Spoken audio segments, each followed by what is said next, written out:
மது பாட்டில்கள் மற்றும் கல் விற்பனையில் ஈடுபடும் நபர்கள் மீது கடும் நடவடிக்கை எடுக்கப்படும் என்று போஸ்டர் அடித்து மதுவிலக்கு காவல்துறையினர் கிராமங்கள் தோறும் ஒட்டி வருகின்றனர். மதுராந்தகம், செய்யூர் பகுதிகளில் கள்ளத்தனமாக பல கிராம பகுதிகளில் வெளிமாநில மற்றும் அரசு மதுபான பாட்டில்களை பதுக்கி ரகசியமாக விற்பனை செய்து வருகின்றனர். சட்டவிரோதமாக மது பாட்டில்கள் விற்பனை செய்த நபர்களை மதுவிலக்கு காவல்துறையினர் கண்டுபிடித்து அவர்கள் மீது வழக்கு பதிவு செய்து நீதிமன்றம் மூலம் தண்டனை பெறுகின்றனர்.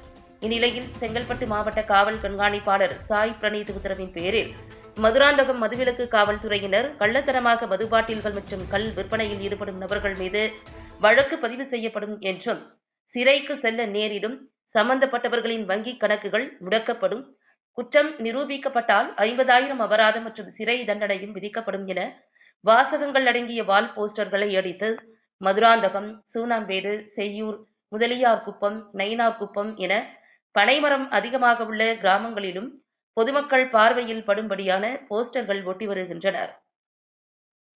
குற்றம் செய்பவர்களுக்கு எச்சரிக்கையாகவும் பொதுமக்களுக்கு விழிப்புணர்வு ஏற்படுத்தும் வகையிலும் இந்த போஸ்டர்கள் அமைந்துள்ளன.